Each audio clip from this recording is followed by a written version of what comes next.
मैं तुहाडे नाल गुरप्रीत सिंह ਚੱਠਾ। इस वेले की वड्डी खबर सामने आ रही है। चोणां तो पहलां अक्सर ही दहशत फैलाउण वालियां घटनावां सामने आउंदियां रहिंदियां ने ते हुण 2022 ਦੀਆਂ विधान सभा चोणां ने महज इक्को दिन बाकी बचे है ते उस तो पहलां एक वड्डी जिहड़ी वारदात होण जा रही सी उसनूं पहलां ही नाकाम कर दिता गया प्रशासन दे वल्लों।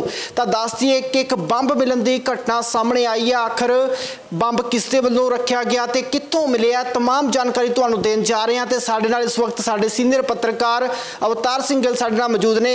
गिल साहब, जिहड़ी चोणां तो पहलां जिहियां घटनावां आउंदियां ने ते जिहड़ी हुण घटना वापरन जा रही सीगी, हालांकि पुलिस वल्लों नाकाम कर दिता गया, ते बंब कित्थों मिलिया ते किस वल्लों रखिया गया सी? ਚੱਠਾ साहब देखो, मामला यह है कि पंजाब दे विच चोणां दे दौरान हमेशा ही इहो ਜਿਹੇ दहशत फैलाउण वाले ਜਿਹੜੇ कारनामे आ ਉਹ ਕੀਤੇ ਜਾਂਦੇ ਨੇ। अगर गल कर लीए तो ਪਹਿਲਾਂ भी ਅਜਿਹੀਆਂ ਘਟਨਾਵਾਂ हो चुकियां ने। गल मौड़ मंडी की कर लीए तो उत्थे एक बंब धमाका होया सी चोणां दे दौरान। तुहानूं याद होना कि प्रैशर कुकर दे विच ਜਿਹੜਾ बंब ਸੀਗਾ ਉਹ ਰੱਖਿਆ ਗਿਆ ਸੀ। ਇਸ ਤੋਂ ਪਹਿਲਾਂ भी अगर 2 ਮਹੀਨੇ ਪਹਿਲਾਂ ਦੀ ਗੱਲ कर लीए तो पंजाब ਦੇ ਵਿੱਚੋਂ ਟਿਫਨ ਬੰਬ ਮਿਲਣੇ ਜਾਂ ਫਿਰ ਫਿਰੋਜ਼ਪੁਰ ਦੇ ਵਿੱਚ ਜਿਸ ਤਰ੍ਹਾਂ ਦੇ ਨਾਲ ਬੰਬ ਧਮਾਕਾ ਹੋਇਆ ਸੀ ਰਾਤ ਨੂੰ 1 ਵਜੇ ਦੇ ਕਰੀਬ, ਜਿਹੜੇ 3 ਧਮਾਕੇ ਹੋਏ ਸੀ ਉਹਨਾਂ ਦਾ ਪਤਾ ਨਹੀਂ ਲੱਗ सकिया कि आखिर उसके तार ने जिहड़े कित्थे जुड़ते सीगे, कि वो सरहद पारों जिहड़े बंब आए सी या फिर जिहड़े टिफन बंब मिले सी उन्हां च तां साफ हो गया सीगा कि ये जिहड़े बंब हैगे ने ये इन्हां दे तार ने जिहड़े वो सरहद दे पार जुड़ रहे हैं। जेकर हुण दी गल करिए तां पटियाला दे समाणा दे विच अग्गरवाल गऊशाला हैगी आ। गऊशाला दे बाहर एक लवारिस मोटरसाइकिल खड़ा पाया गया तो उत्थे काम कर रहे सीगे जिहड़े काम करन वाले, उन्हां वल्लों इस दी सूचना जिहड़े प्रबंधक हैगे प्रबंधकां नूं दित्ती गई कि काफ़ी देर तो एक मोटरसाइकिल हैगा जिहड़ा लवारिस तौर ते इत्थे खड़ा होया ते उस दे उत्ते कोई बंबनुमा चीज़ पई हुई है ते नाल एक रिमोट कंट्रोल भी पिया होया, जिस तो बाद इस दी सूचना जिहड़ी पुलिस नूं दित्ती गई। ਚੱਠਾ साहब, इत्थे जिक्र करन वाली गल है कि प्रबंधकां वल्लों ये भी दोष लगाए जा रहे हैं कि जिस तरह दे नाल सूचना दित्ती गई पुलिस नूं, पुलिस 2 घंटे की देरी दे नाल पहुंचदी है तो वड्डा सवाल खड़ा हुंदा है कि आखिर चोणां दे दौरान अजिहा कोई मामला सामने आउंदा है तो उस दे विच पुलिस एक पासे पुलिस पूरी अलर्ट नज़र आती है, फ्लैग मार्च कढ़े जाते हैं, दूजे पासे जहे दोष पुलिस ते लगना किते ना किते सवालों के घेरे च लै रहे हैं पुलिस। जी ਚੱਠਾ साहब, बिल्कुल देखो मामला यह हैगा कि पुलिस नूं सूचना मिलती है कि एक अगर देखा जाए तो चोणां ने नीम सुरक्षा बलों की तैनाती की हुई है, वाधू पुलिस फोर्स मंगाई हुई है, जगह जगह ते नाकेबंदियां कीतियां होईयां ने।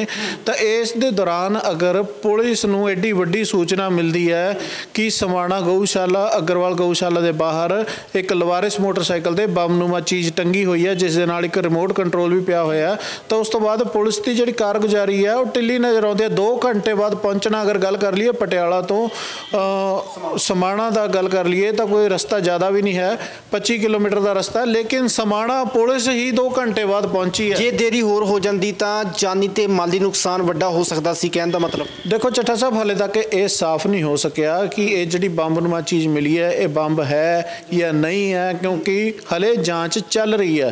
तो अगर गल कर लीए समाणा पुलिस ते वड्डा सवाल खड़ा हुंदा है कि महज 1000 मीटर ते ठाणा होवे ते 2 घंटे पुलिस ना पहुंचे तो किड्डा वड्डा मतलब कि फेलीयर कह सकते हैं आपां इसनूं, पुलिस का वड्डा फेलीयर हैगा।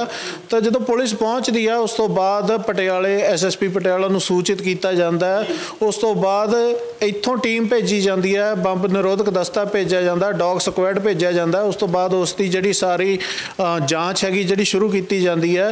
तो तुहानूं दस दईए उस समय तक उत्थे सारा एरिया जिहड़ा वो सील कर दिता गया सी। जे कोई अंदर हैगा तो उसनूं अंदर रहने की ताकीद की गई सी, जिहड़े बाहर लोग सीगे उन्होंने रोक दिता गया सी कि गऊशाला के नेड़े तेड़े ना जाण, क्योंकि अगर इहो जिहा बंब धमाका हुंदा या बंब हुंदा तो उत्थे धमाका हो जाता तो बहुत सारा जानी नुकसान होने की जिहड़ी संभावना वो बहुत ज़्यादा बढ़ जानी सी।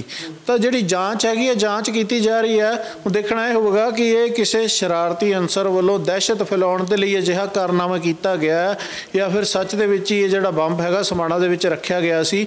अगर गल कर लीए जिस तरह के नाल मोटरसाइकिल की बरामदगी हुई है, एक लवारिस मोटरसाइकिल मिलिया जिस दे नंबर भी नहीं लग्या होया, तो वो मोटरसाइकिल का मिलना किते ना किते जरूर सवाल खड़े करता है कि आखिर कौन अजिहा इंसान हो सकता है जो एक मोटरसाइकिल के उत्ते बंबनुमा चीज़ रखता है, रिमोट रखता है और उत्थों चला जाता है। तो एक तरह ਇਹਨੂੰ ਅਗਰ ਦੇਖਿਆ ਜਾਵੇ ਤਾਂ ਕਈ ਐਂਗਲਾਂ ਤੇ ਗੱਲ ਚੱਲਦੀ ਹੈਗੀ ਆ।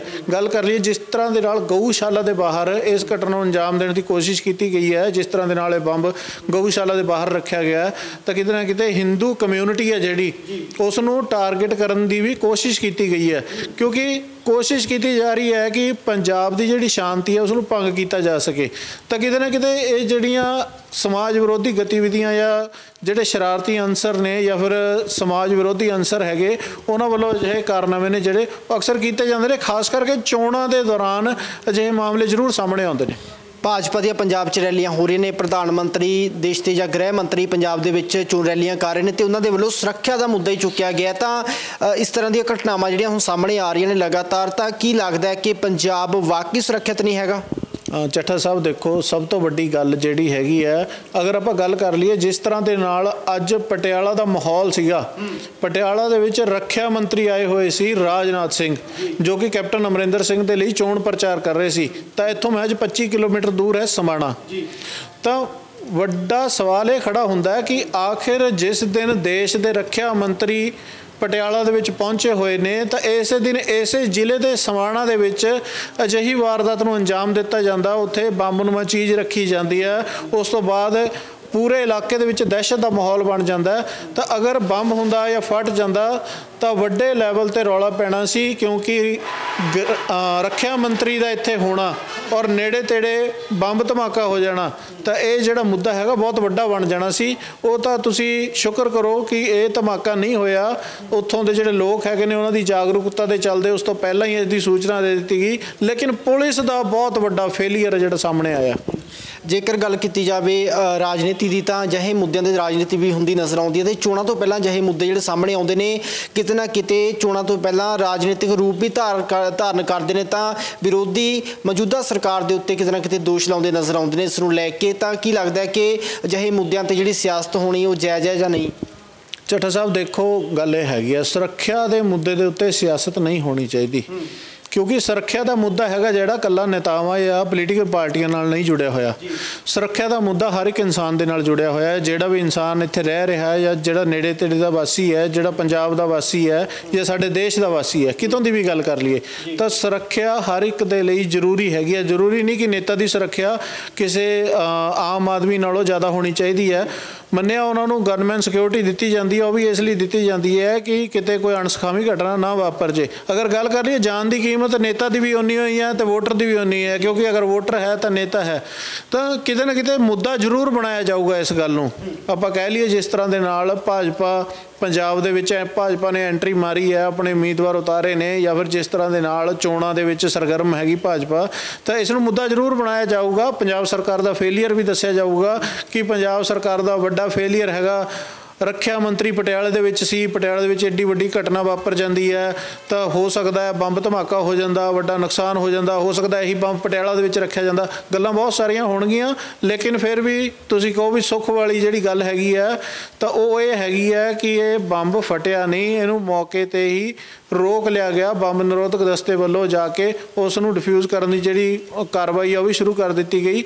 ਤਾਂ ਲੋਕਾਂ ਦੀ ਜਾਗਰੂਕਤਾ ਦੇ ਚੱਲਦੇ ਹੀ ਪਤਾ ਲੱਗਿਆ। ਕਈ ਵਾਰ ਕੀ ਹੁੰਦਾ ਹੈ ਕਿ ਕੋਈ ਲਵਾਰਿਸ ਮੋਟਰਸਾਈਕਲ ਖੜਾ, ਆਪਾਂ ਨਹੀਂ ਧਿਆਨ ਦਿੰਦੇ ਕਿ ਚਲੋ ਖੜਾ ਹੈ, ਬੜੀ ਦੇਰ ਤੱਕ ਖੜਾ, ਕੋਈ ਗੱਲ ਨਹੀਂ, ਖੜਾ ਰਹਿਣ ਦਿਓ, ਕਿਸੇ ਦਾ ਵੀ ਹੋ ਸਕਦਾ ਹੈ। ਆਪਾਂ ਦੇਖ ਲਈਏ, ਆਪਾਂ ਵੀ ਬਾਹਰ ਦੇਖ ਲਈਏ, ਕੋਈ ਵਹੀਕਲ ਖੜਾ ਹੁੰਦਾ ਹੈ, ਜਿੱਥੇ ਆਪਾਂ ਕੰਮ ਕਰਦੇ ਹਾਂ ਉੱਥੇ ਕੋਈ ਵਹੀਕਲ ਖੜਾ ਹੁੰਦਾ, ਆਪਾਂ ਕਈ ਵਾਰ ਉਸ ਵੱਲ ਧਿਆਨ ਨਹੀਂ ਦਿੰਦੇ। ਪਰ ਲੇਕਿਨ ਇਹ ਜਾਗਰੂਕਤਾ ਹੈਗੀ ਹੈ ਲੋਕਾਂ ਦੀ, ਲੋਕ ਜਾਗਰੂਕ ਨੇ ਕਿ ਚੋਣਾਂ ਦੇ ਦੌਰਾਨ ਇਸ ਤਰ੍ਹਾਂ ਦੇ ਨਾਲ 2 ਘੰਟੇ ਪਹਿਲਾਂ ਤੋਂ ਦੱਸ ਰਹੇ ਨੇ ਕਿ 2 ਘੰਟੇ ਪਹਿਲਾਂ ਕੋਈ ਵਿਅਕਤੀ ਉੱਥੇ ਮੋਟਰਸਾਈਕਲ ਖੜਾ ਕਰਕੇ ਚਲਾ ਗਿਆ ਸੀ।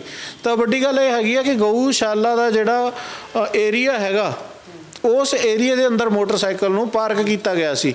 ਤਾਂ ਉੱਥੋਂ ਥੋੜ੍ਹਾ ਜਿਹਾ ਉਹਨਾਂ ਨੂੰ ਸ਼ੱਕ ਬਣ ਗਿਆ ਕਿ ਇਹ ਗਊਸ਼ਾਲਾ ਦੇ ਜਿਹੜੇ ਏਰੀਏ ਦੇ ਅੰਦਰ ਮੋਟਰਸਾਈਕਲ ਪਾਰਕ ਕਰਕੇ ਇਨਸਾਨ ਜਿਹੜਾ ਬੰਦਾ ਸੀਗਾ ਉੱਥੋਂ ਚਲਾ ਗਿਆ। ਤਾਂ ਵੱਡੀ ਗੱਲ ਇਹ ਵੀ ਹੈਗੀ ਆ, ਹੁਣ ਆਸੇ-ਪਾਸੇ ਦੀਆਂ CCTV ਫੁਟੇਜਾਂ ਨੇ ਉਹ ਵੀ ਖੰਗਾਲੀਆਂ ਜਾ ਰਹੀਆਂ ਨੇ, ਉਸ ਤੋਂ ਦੇਖਣ ਦੀ ਕੋਸ਼ਿਸ਼ ਕੀਤੀ ਜਾ ਰਹੀ ਹੈ ਕਿ ਆਖਰ ਕੌਣ ਇਨਸਾਨ ਸੀਗਾ ਜਿਹੜਾ ਇਸ ਮੋਟਰਸਾਈਕਲ ਨੂੰ ਇਸ ਬੰਬ ਦੇ ਨਾਲ ਲੈ ਕੇ ਉੱਥੇ ਪਹੁੰਚਿਆ, ਜਿਸ ਵੱਲੋਂ ਉੱਥੇ ਪਾਰਕ ਕੀਤਾ ਗਿਆ। ਉਹ ਸਾਰੀ ਦੀ ਤਫਤੀਸ਼ ਚੱਲ ਰਹੀ ਹੈ। ਹੁਣ ਇਹ ਆਉਣ ਵਾਲੇ ਸਮੇਂ 'ਚ ਪਤਾ ਲੱਗੇਗਾ ਕਿ ਆਖਰ ਮਾਮਲਾ ਕੀ ਸੀਗਾ, ਲੇਕਿਨ ਕਿਤੇ ਨਾ ਕਿਤੇ ਦਹਿਸ਼ਤ ਫੈਲਾਉਣ ਦੇ ਲਈ ਇਹ ਸਾਰੀ ਜਿਹੜੀ ਕਾਰਵਾਈ ਹੈ ਉਸ ਨੂੰ ਅੰਜਾਮ ਦਿੱਤਾ ਗਿਆ ਸੀ। ਬਹੁਤ ਬਹੁਤ ਧੰਨਵਾਦ ਤਮਾਮ ਜਾਣਕਾਰੀ ਜੀ, ਥੈਂਕ ਯੂ ਚੱਠਾ ਸਾਹਿਬ। ਤਾਂ ਦੱਸ ਦਈਏ ਤੁਹਾਨੂੰ ਕਿ ਜਿੱਥੇ ਇੱਕ ਪਾਸੇ ਬੰਬਨੁਮਾ ਚੀਜ਼ ਮਿਲੀ ਹੈ ਤੇ ਉੱਥੇ ਹੀ ਦੂਜੇ ਪਾਸੇ ਉਸੇ ਜ਼ਿਲ੍ਹੇ ਦੇ ਅੰਦਰ ਦੇਸ਼ ਦੇ ਰੱਖਿਆ ਮੰਤਰੀ ਰਾਜਨਾਥ ਸਿੰਘ ਰੈਲੀ ਕਰਦੇ ਨੇ ਤਾਂ ਇਸ ਨੂੰ ਲੈ ਕੇ ਆਪਣੇ ਆਪ ਦੇ ਵਿੱਚ ਵੱਡੇ ਸਵਾਲ ਉੱਠਦੇ ਹੋਏ ਨਜ਼ਰ ਆ ਰਹੇ ਨੇ ਤੇ ਉਧਰ ਪੁਲਿਸ ਪ੍ਰਸ਼ਾਸਨ ਵੀ ਸਵਾਲਾਂ ਦੇ ਘੇਰੇ ਦੇ ਵਿੱਚ ਹੈ। ਤਾਂ ਲਗਾਤਾਰ ਜੁੜੇ ਰਹੋ ਵਿਨਿੰਗ ਪੰਜਾਬ ਟੀਵੀ ਨਾਲ, ਪਲ ਪਲ ਦੀ ਅਪਡੇਟ ਤੁਹਾਡੇ ਤੱਕ ਪਹੁੰਚਾਉਂਦੇ ਰਹਾਂਗੇ। ਦਿਓ ਇਜਾਜ਼ਤ, ਧੰਨਵਾਦ।